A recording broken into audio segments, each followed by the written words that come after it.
Yeah, that's perfect. Good morning.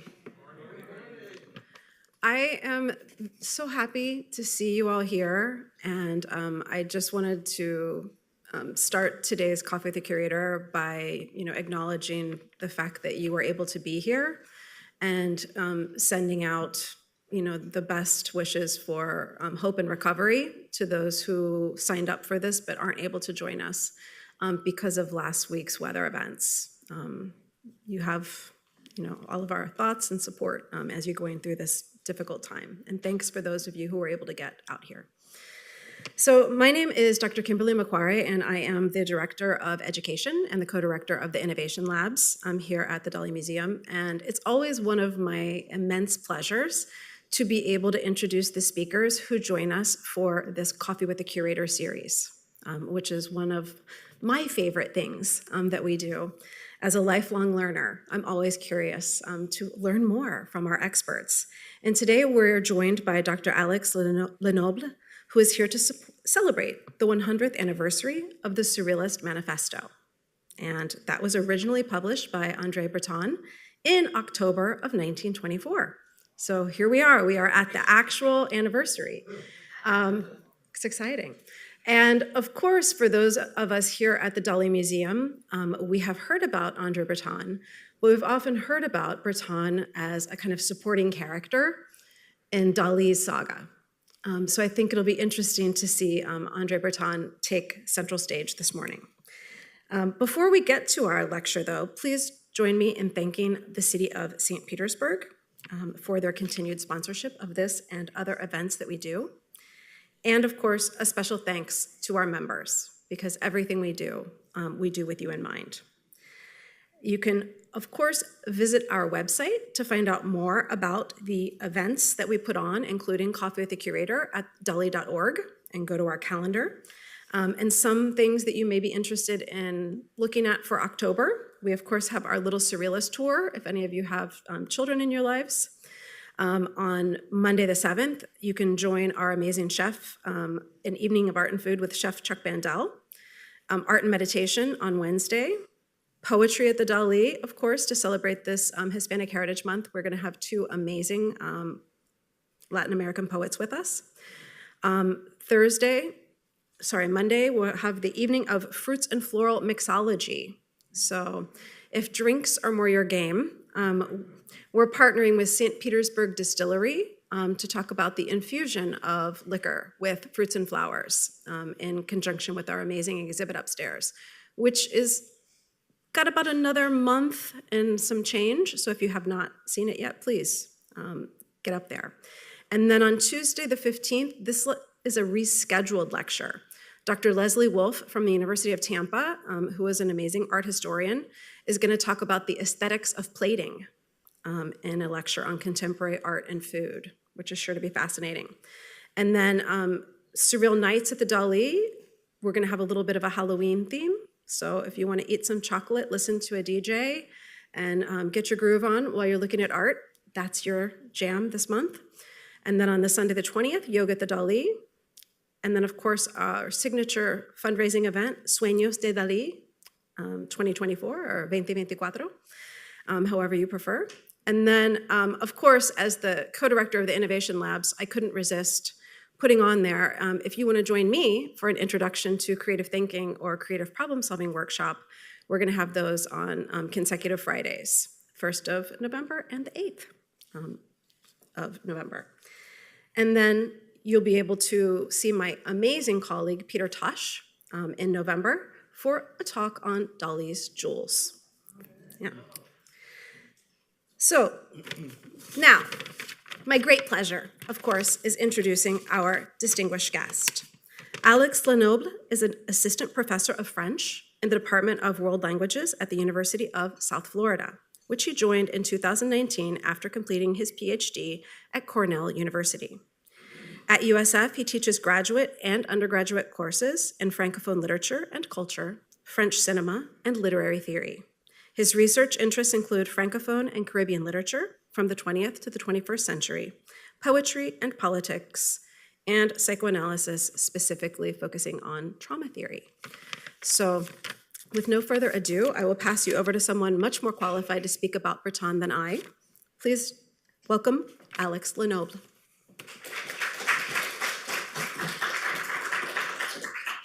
Thank you. Well, thank you for having me. I'm very happy to be here to celebrate this important anniversary. So there are lots of events organized in France about this, as you can guess, but I'm happy that we can have one here also in St. Petersburg. So today I will talk about André Breton and the Surrealism Manifesto. And I will start by saying, so how did this text come to life? Where does it come from? Where does the Surrealist movement come from?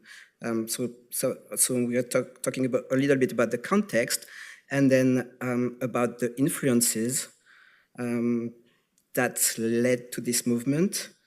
And we will look a little bit at the text, but especially at the first version of the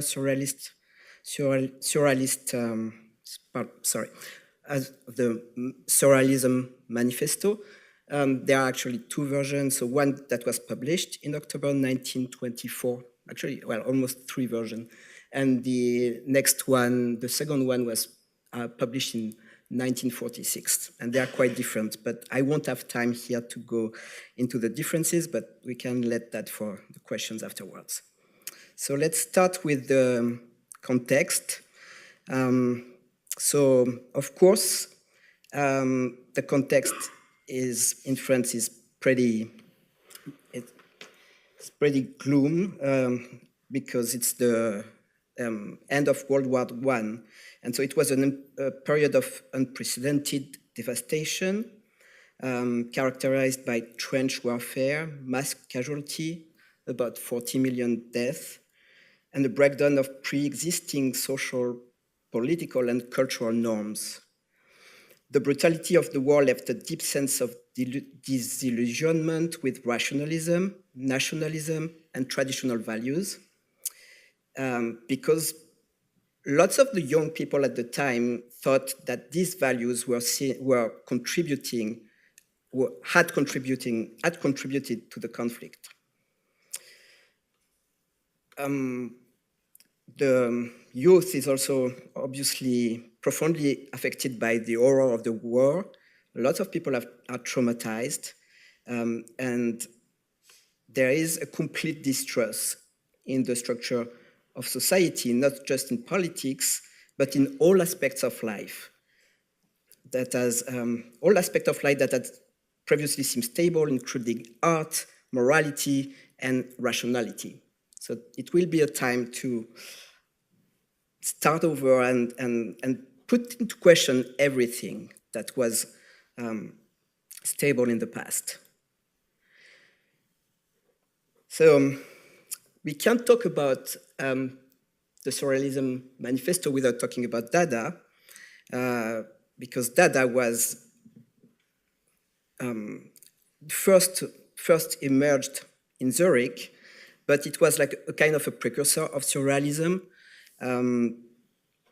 And we'll see that they are the same person that were part of, it's a little bit confusing because the same person that were at one point part of the Dadaist movement, then joined the Surrealist movement, then are excluded from the Surrealist movement or excluded themselves. It's a lot of all this, they all know each other, and they all are sometimes friends, sometimes there's a lot of also like conflicts inside the movement.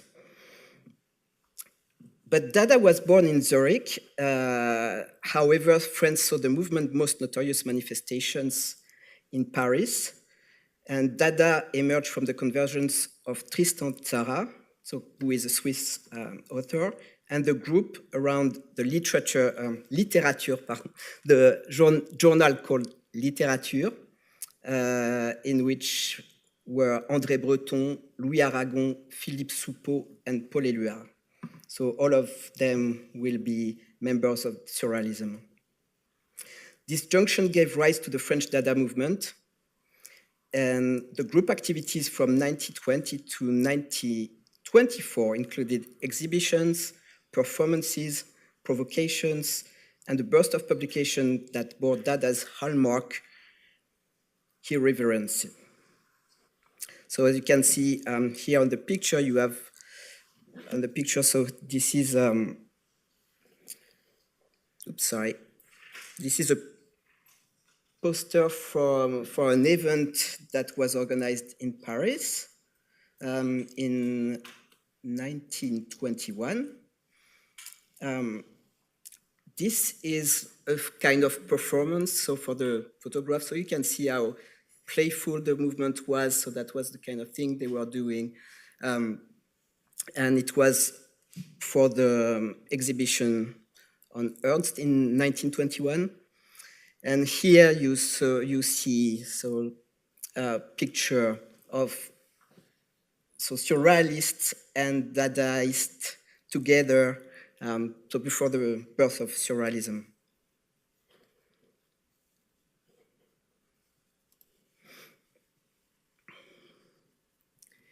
And so that's the same picture. So you see here André Breton.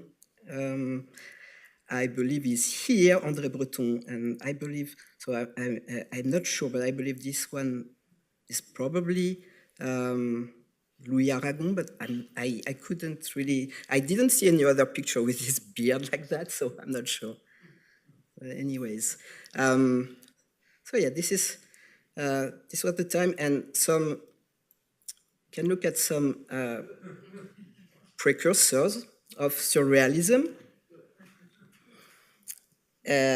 Of course, so you probably know this Fontaine. You probably already had seen it before, and you probably, I mean, it's still a way to have a conversation about what art is or is not. But it was actually so put in, I don't know, exhibited in 1917 by Marcel Duchamp, who was a central figure in the Dada movement. And it is one of the ready-made, so Duchamp is one of the inventors of the ready-made, a term to describe ordinary manufactured objects that are selected and presented as art. So we see with this kind of art the challenges to the seriousness of the art world that are presented, and the Dada is clearly aimed to subvert traditional art norms, mock the art establishment, and provoke new ways of thinking about artistic expression. So it really questions the nature of art, the role of the artist, and the concept of aesthetic beauty. It also, like, one of the beginning of thinking about art that can be not only about craftsmanship or beauty, but also about concept and context. So of course it was a big scandal at the time. And here you have a painting, a tableau by Picabia, who was also one of the most famous Dadaists. Actually, yeah. I mean, we kind of remember, these two artists as the big names of the Dadaist movement. So it's called Tableau Rastada, and it's a playful, disruptive artwork, and you can see the use of some techniques that the Surrealists will use as well. So collage, for instance, the superposition of objects that have nothing to do with one another, like the shoes and the little hat here, and it's like there's like he has like paper that's stuck to his face.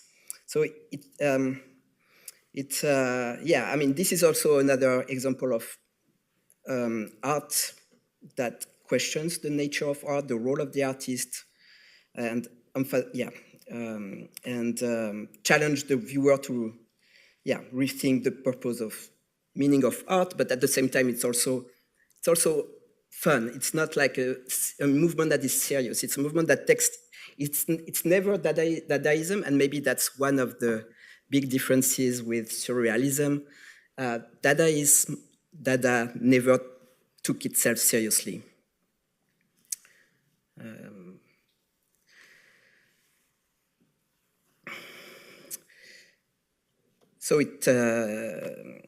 And that's probably one of the problems why that caused this split. So between Tristan Tzara and André Breton. So here they are together, Tristan Tzara, Jacques Rigaud here, Tristan Tzara is here, and Breton is here. So see, they are together.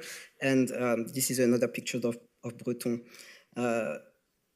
But what happened is that they started to have differing opinions about how to conduct the movement. Tzara was a leading figure of the movement at the time, and he advocated for more anarchic, spontaneous, and a humorous approach. Dada embraced chaos and reject all form of structure and meaning in art, whereas Breton was pushing towards a more philosophical and systematic approach. He wanted to emphasize the exploration of the unconscious, dreams, and also was more interested in the political involvement and in the way that art could be political. So Dada was more like a destructive movement in a way, wanted to get rid of all the institutions, the political system, whereas Surrealism wanted to have a philosophy that would bring together something new. But also it was also like a conflict between two leaders and two strong personalities that really could not be together in the same it's too little circle for both of them, I think. And Breton was really very strong figure of a leader. He was called the Pope of Surrealism, and we will see he has this kind of authoritarian side to him that makes him a leader, also like sometimes problematic in some instances. So Breton. So where does Breton interest? So as you see, as I said that Breton was interested in exploring the unconscious, and where does this idea come from? Like the idea of the unconscious. At the time, it was completely new.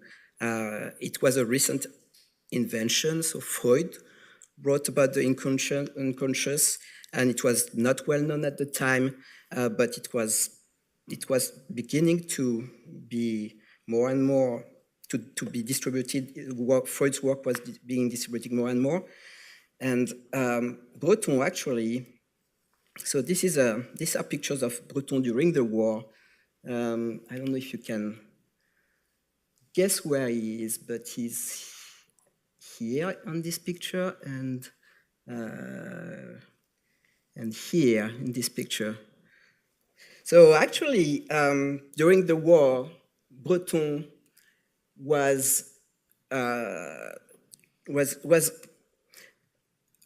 kind. I mean, he was a kind of psychiatric nurse, and he was dealing and taking care of soldiers who had been traumatized by the war, which at the time we called that shell shock, and that's actually where Freud's constructed this theory of trauma, and it's about this phenomenon of the soldiers coming back from the war, being very traumatized by that, and Freud starting to understand how trauma works and how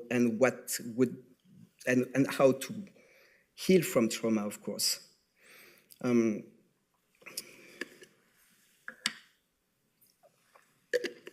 So Breton, treating these soldiers, became fascinated with Freud's work and actually used psychoanalysis to treat some of these soldiers.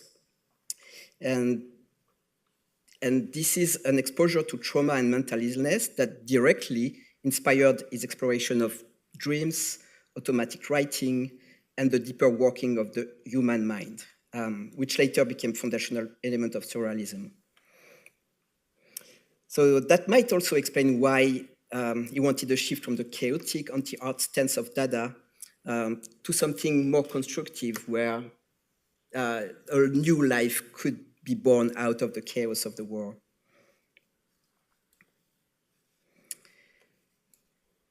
So we'll talk now. We'll talk about some surrealist precursors. I mean, we already talked a little bit about Dada, but about some figures that were really important for the surrealists and for the future of the movement. So one of them is Guillaume Apollinaire. So it is a French poet that, French poet from the end of 19th century who died just after the war. And he was a poet, an art critic, and a writer. Oh, that's the citation, I guess. So he was a poet, a critic, and a writer who played a crucial role in shaping early 20th century avant-garde movement. And he was a champion of Cubism, a close friend of artists like Picasso. And so this is a representation of Apollinaire by Picasso. And he was very important in the birth of the Cubism movement. It was and he will be a kind of a bridge between the symbolist movement from the 19th century and Surrealism. And he also actually, one of the reasons why he's remembered, it's also because he coined the term surrealist in 1977 in a preface to one of his plays. And so this is the quote that when man wanted to imitate walking, invented the wheel, which does not look like a leg. Without knowing it, he was a surrealist. So that's Breton and his friends really like that, and that will be very inspiring for their movements. So so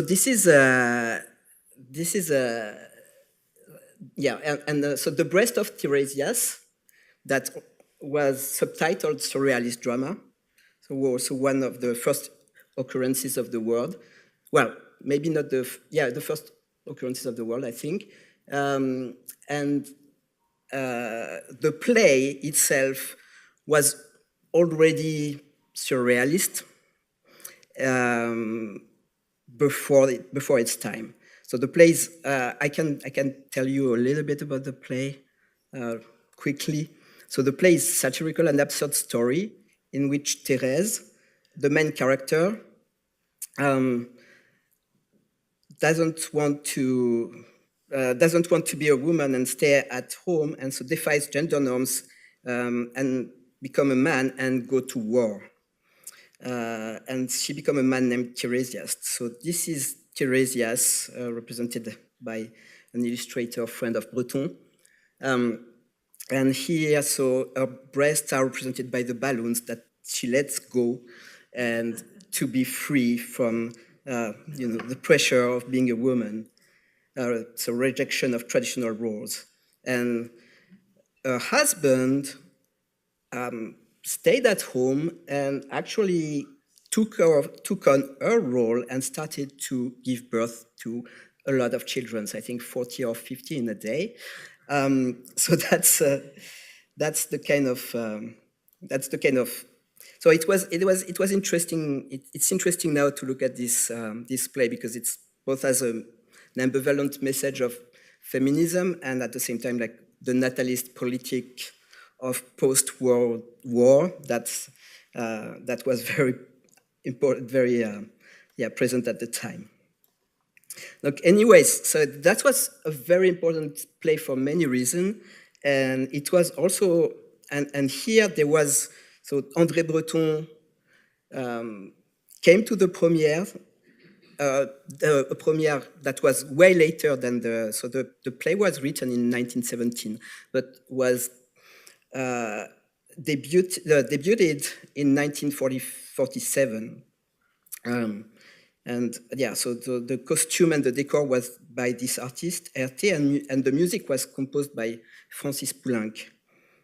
Maybe you know about Francis Poulenc too, pretty famous. And Jacques Vacher and André Breton were present at the representation, while Philippe Soupeau, who is also a very important name in Surrealism, he was actually a prompter for the play at the time. And they were all together. I don't think they knew each other at the time, while André Breton and Jacques Vacher were friends, but they didn't know Philippe Soupeau. But they were all present at the play at the same time in 1947. And this is a picture of Apollinaire, just taken just before the play in 1947. So that's a huge influence. And then, so I already talked about Dada.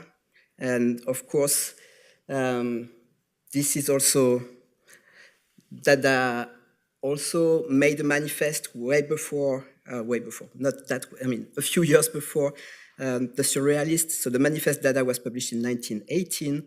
And it's the time of the manifestos, the beginning of 20th century. You have manifest in art, in politics. Manifest of the Communist Party was published sometime, well, before that also. So it's really the time of manifesto and a time where people look to be involved, engaged in something that is meaningful,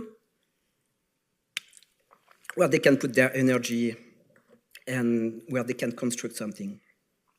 Well, of course, then, well, anyways, so that's another precursor of the Surrealist, and a figure that becomes very important for the Surrealist is Le Comte de Lautréamont, Maldoror, so Les Chants de Maldoror, Maldoror's song, his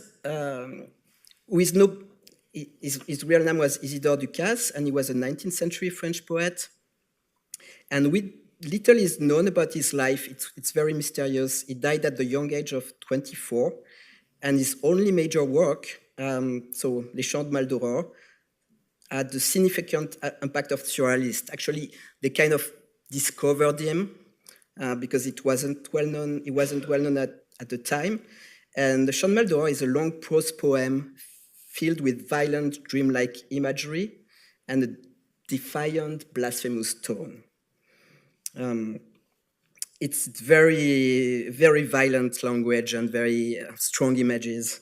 So the work is fermenting, blending poetic prose and narrative with grotesque, fantastical scenes. So I have an excerpt here, and that's the hero describing himself. You who look at me, stay away from me, for my breath exhales a poisonous hair. No one has yet seen the green wrinkles on my brow, nor the protruding bones of my gaunt face, like the ridges of some large fish, or the rocks covering the shores of the sea, or the abrupt Alpine mountains, which I often roamed when my hair was of a different color. Well, it's pretty tame compared to what actually happens afterwards in the text. Like it talks about, well, you can see for yourself, but it's pretty violent. So he was described by Breton as a prophet of Surrealism, and you can see, and he was Breton was also convinced by this violence of languages, the grotesque, also like something that he defended against art was something called bad taste. So he elevated bad taste into an aesthetic quality, and you can see some of the examples in Lautréamont. So maybe you know about this. Maybe you know this phrase already. or maybe not, but it was one of the most famous phrase that defines the Surrealist movement. So beautiful as the chance encounter on a dissecting table of a sewing machine and an umbrella. That's actually a sentence, a quote from Maldoror, a quote from Lautréamont, Les Chants de Maldoror. And that's a photograph of Man Ray that's put into image. I tried AI to make this image, and that was pretty interesting. I recommend it. AI is pretty good at making surrealist images if you're into that. So yeah, and this quote really represents the idea. So the image is really important. It's at the center of the surrealist aesthetic, but it's a new vision of the image, not as something that compares things with one another, like with analogy or metaphor, but the image as something that put together pieces or objects or anything that they don't have nothing to do with each other. And so that's the shock value is what the images provoke, and something completely new, not that we cannot see in reality.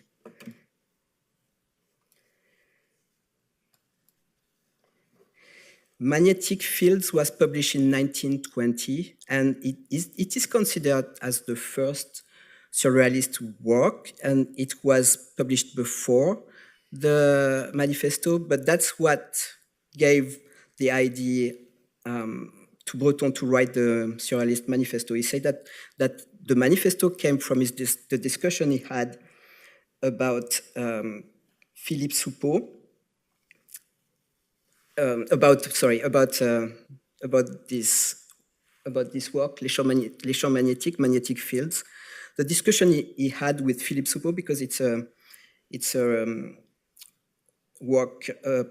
poetry work that has two authors, so they worked in collaboration together, and it is one of the first examples of automatic writing in poetry, and it represents a radical turning point in literary experimentation.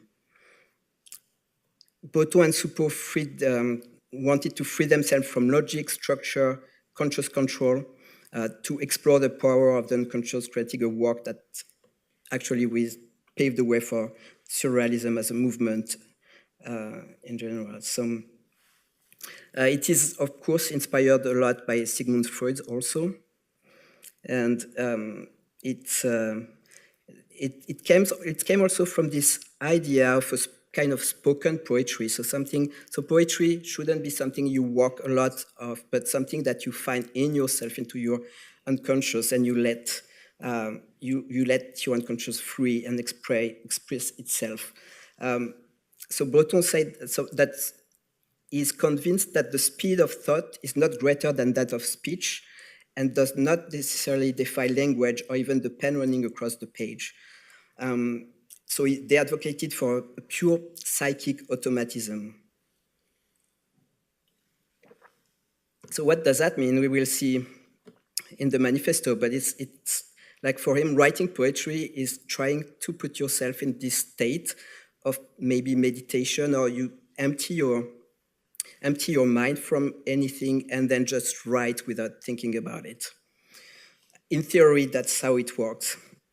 So that's automatic writing, and that's what they're doing. Oops, sorry.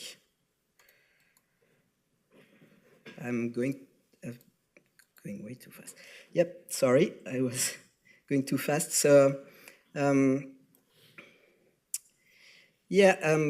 so you have an excerpt here about like this kind of writing, that the images are strange, nonsensical, then they don't necessarily align, and it doesn't always make sense, but it creates like a kind of atmosphere. Well, now it's time for the manifesto. Look, time for manifesto. Why am I saying that? Because it's the manifesto will come out of a kind of emergency. And the emergency, so yeah, at a kind of emergency, and Breton published his manifesto in October 15, 1924. So we are just a little bit early for the anniversary. And he wrote the first, so by writing this manuscript, he formally established the movement. The manifesto outlined Surrealism's aim to liberate thought, language, and experience by accessing the unconscious mind and rejecting traditional rational constraints. So this is the handwritten manuscript of André Breton's Surrealist Manifesto. And as you can see here, so here you have the word preface that is barred. And it's because it was supposed to be a preface for a collection of poetry called Poisson Soluble. And so it reflects how the text took a life of its own. And in the end, it wasn't published as a preface, but it was published as single text as the Manifesto of Surrealists, and it will be the text that defined the movement.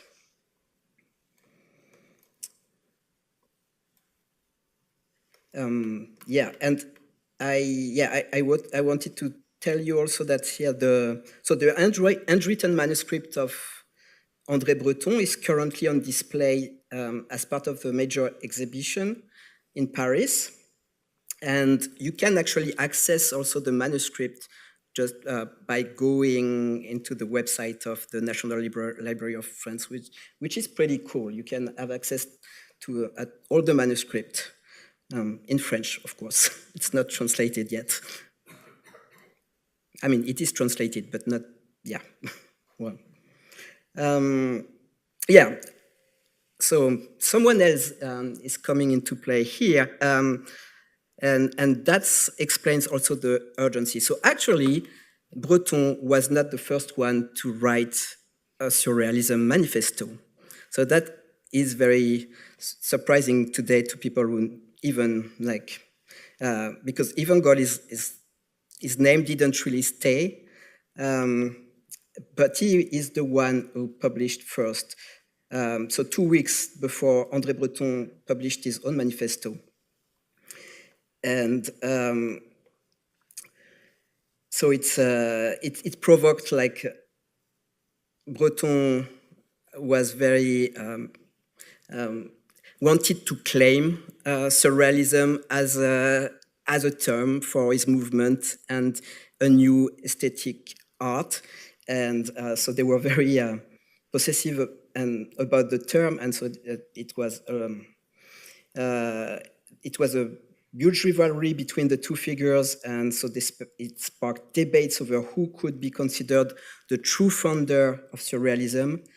Eventually, Breton, because he probably was more organized, that knew more important people, and was, he became the one recognized, despite Goll's numerous contributions and despite him being the first one to publish a manifesto.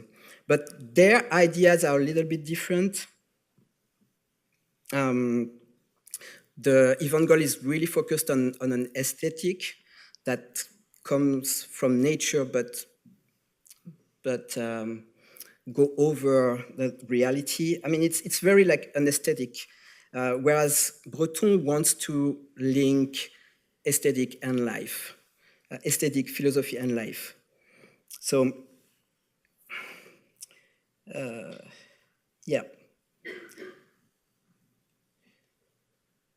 So Surrealists, they have this idea of collective work, a publication to promote their ideas, and so there's a sense of community, and they're committed to a revolutionary vision, which is different also from Ivan Goll.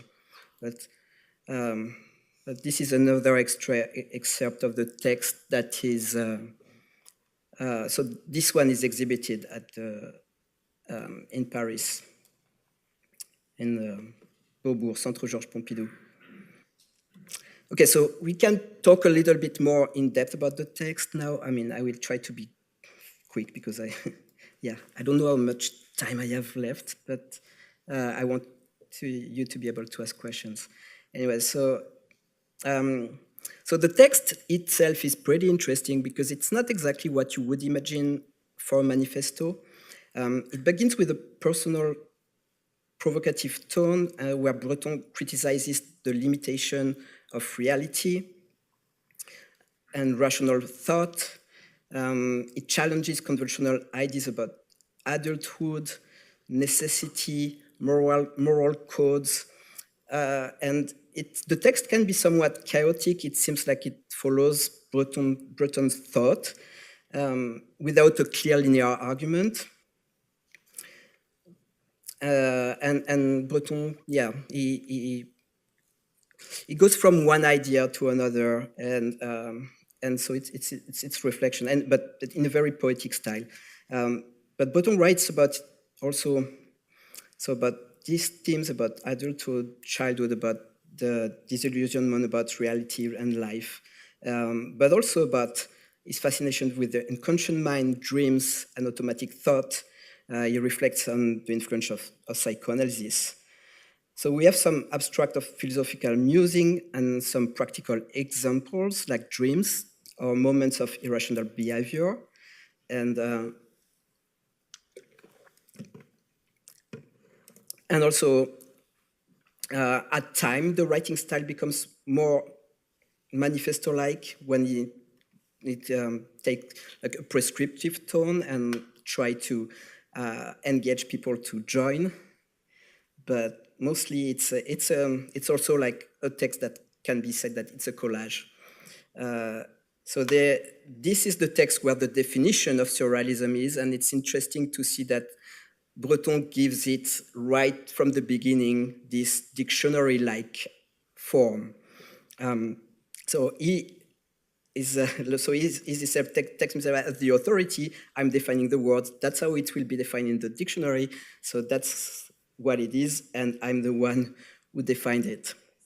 So surrealism, a psychic automatism in its pure state by which one proposes to express verbally by means of the written word or in any other manner the actual functioning of thought, dictated by the thought in the absence of any control exercised by reason, exempt from any aesthetics or moral concern.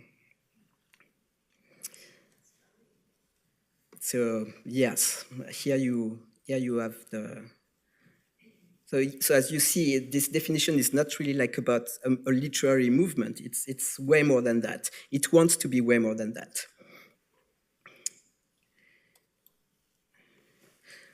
So some techniques that the manifesto will describe also, and the manifesto in this way is very practical. It describes how to be a surrealist writer if you're interested into being one. And so some of the techniques are the same as Dada, but they evolved a little bit. So automatic writing, as we talked about that, collage, as you see here. So that's also a poem that was in the manifesto. There are like a few poems which are just words from newspapers put together on the page. And here you have,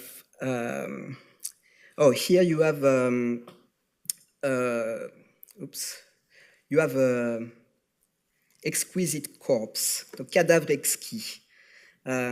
Do you know what exquisite corpse is? So I don't. So I can explain to you, and I mean, you can. It's a game that you can play with friends, and it's pretty fun. It's like maybe you have even without the word, but you write a sentence, and then pass it to someone, and this person doesn't see only the last word that you wrote and then write something. And so you construct a story together. And then you read the result of the story. So that's something that you can try. The results sometimes are interesting. You just have to know what you're writing. But this one is an exquisite corpse in painting, which means that someone probably wrote, draw the umbrella, then you fold the paper, and then someone, draw something else, and that's a character with like 4 or 5 parts, but drawn by different artists.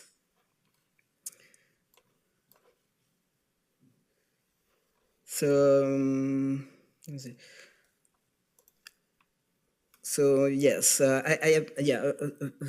So like here is an excerpt of the beginning of the manifesto, really, if you want to see how it looks. Just so strong is the belief in life, in what is most fragile in life, real life, I mean, that in the end this belief is lost. Man, that inveterate dreamer, daily more discontent with his destiny, has trouble assessing the objects he has been led to use, objects that this nonchalance has brought his way, or that he has earned through his own efforts, almost always through his own efforts, for he has agreed to work. At least he has not refused to try his luck, or what he calls his luck. If he still retains a certain lucidity, all he can do is turn back towards his childhood, which, however his guides and mentors may have botched it, still strikes him as somehow charming. There, the absence of any known restrictions allows him the perspective of several lives lived at once. This illusion becomes firmly rooted with him in, now he's only interested in the fleeting, the extreme facility of everything, etc. You have a lot contained in just this sentence about, so when he said like the real life, he said, the real life is not something interested. There is something more than what is in real life, and how to access this other reality, this surreality. It's by believing in the dream and letting the dream lead you. So the dream, coming back to the childhood, so worlds of possibilities, and rejecting all the constraint and necessity of the real material life. I think I will pass there very rapidly because I already passed. But you can see the form of the text itself is a reflection of the Surrealist principles in the sense that it's fragmented.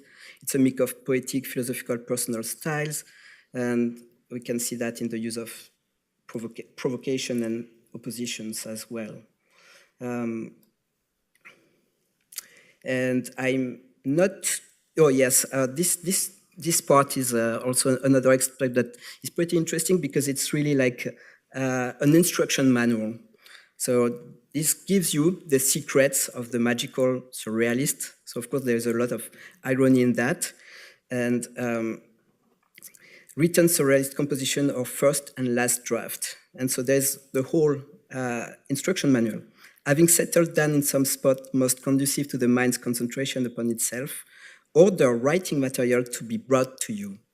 Let your state of mind be as passive and receptive as possible. Forget your genius, talents, as well as the genius and talents of others. Repeat to yourself that literature is pretty well the sorriest road that leads to everywhere. That's an interesting definition of literature. Write quickly without any previously chosen subject, quickly enough not to dwell on and not to be tempted to read what you have written. The first sentence will come of itself, so etc. So that's the instruction manual to become a surrealist writer. So it's pretty accessible, as you can see, theoretically. Overall, really, the surrealist movement is a call for freedom, refusal of all constraint, rejection of the status quo. It was born from the desire to break free from the so to break free from these constraints, and exploring the depths of the unconscious. Man unconscious was something, exploring the depths, like exploring the new territory that was the unconscious at this time, so influenced by Freud. They had the project of changing life, as art is not enough, you have to change life, or if art doesn't change life, art has no value. That comes from Rimbaud, and transforming the world, so where art becomes a political involvement, or the poet needs to be politically involved also. But the poetry itself needs to transform the world. Transforming the world in the sense that it's transformed the way you perceive things, the way you, and liberate your imagination, liberate the capacity of your mind to think differently and opens other possibilities. And to conclude, I wanted to conclude with the relationship, since we are in the Dalí Museum, between Dalí and Breton. So Breton was nicknamed Avida Dollar by Breton. And Breton was part of the Surrealist group at some point, but of course, here again, you had lots of disputes between Breton and Dalí. Again, two very strong personalities. They probably couldn't be in the same room together, and I don't think so. And they had some disagreements. So Dalí wanted to create a new religion, and Breton was anti-religious. Dalí sums his position regarding surrealism here. So essentially, it will. Oh no, sorry, that's not the one I wanted to. It's so the last quote from Dalí: "The only difference between me and the surrealists is that I am a surrealist." So that's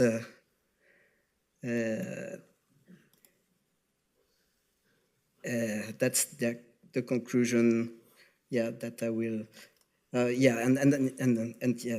Avida Dollar, the anagram that Breton nicknamed. Sorry, what's happening? Is it? Oh, it's okay. Well, yeah. There is a documentary.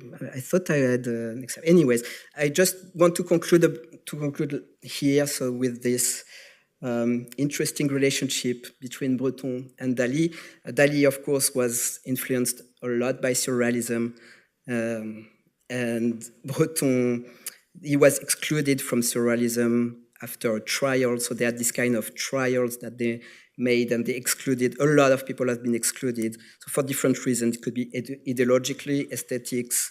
Dalí liked money too much for Breton's taste, basically. That's the main reason. Okay, I think that's it for today. Thank you.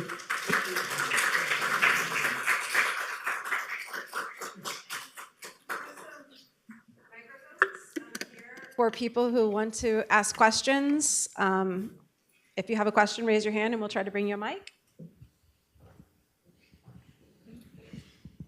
So sorry, this is God. So the response to the trauma of World War I was Dada and then Surrealism, which was largely French. And as I understand it, the response to the trauma of World War II was existentialism, also French. Would you agree with that? And if you do, why France? Why not Belgium or Germany or England or Scotland or somewhere else? That's an interesting question. I mean, I don't know if surrealism solved the trauma of World War I, though. That may be a little, beyond its power. But they addressed it. I mean, that's something that they addressed. But I'm sure there are other. I mean, first of all, it's Freud really who dealt with the trauma of the First World War, because that's Freud's work. Without Freud's work, there there wouldn't be surrealism really. It was all about like the discovery of the unconscious and also the discovery about how trauma works and how to heal from trauma. What's interesting also is actually Breton wrote to Freud at some point, and he was very excited because it was very like Freud was a god for him. And he wanted to see the poets. Well, for him, like psychoanalysis didn't have to be practiced by a psychoanalyst, but could be practiced by anyone, and a poet could practice psychoanalysis. It's in own way. But Freud didn't understand that at all, and didn't understand what a poet had to do with psychoanalysis. So it was a little bit disappointing for Breton. But then about, the question about existentialism, and I think it's just like artists that addressed the issues at the time, and why does it become like a bigger movement than in other countries? That could be because of, Paris at the time was like central for intellectuals from all over the world. I mean, at the time of Breton, especially after the Second World War, actually. So that's one of the reasons, I think. But maybe you have another hypothesis.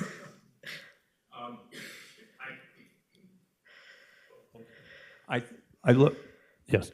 So you look back to the skepticism of Voltaire and the Enlightenment. Maybe that sort of laid the groundwork for questioning, and then these horrible traumas, and maybe that's part of the French cultural DNA. I mean, that's a theory. You don't. Well, I guess maybe Scotland, but you don't. The most famous skepticism is coming, from my understanding, in the Enlightenment, comes out of France. That's an interesting. I didn't make the link between like Voltaire and trauma. That's a very interesting point. Thank you. I will look into that more. Thank you. I think we have time for one more question, and then if anybody has anything they want to say privately to Dr. Lenoble after. But here, let me grab you. Here's the mic. I just have an interesting tidbit here that I found. And it says, on this day, March 24th, 1969, John and Yoko meet with Salvador Dalí for lunch during their honeymoon in Paris. And shortly after that, Yoko Ono wanted a hair of Dalí's mustache. And he said, I will only do it for $10,000. So that goes well. Yoko gave him $10,000. And do you know what he did? He didn't give her a hair from his mustache. He went outside and found a small weed and sent her a little clipping of a weed in the shape of a mustache. Well, that's art. That's better than the mustache itself, I guess. But thank you for this anecdote. That's what Dalí said also about. A journalist asked him if he was how he reacted to his exclusion from the Surrealist movement, and he answered saying like, "This is great. I love when people are talking about me. I mean, if they talk well, that's okay, but if they talk badly, that's even better. And I make more dollars then, so that's always good." Yeah. So please join me in giving a hand for our wonderful speaker.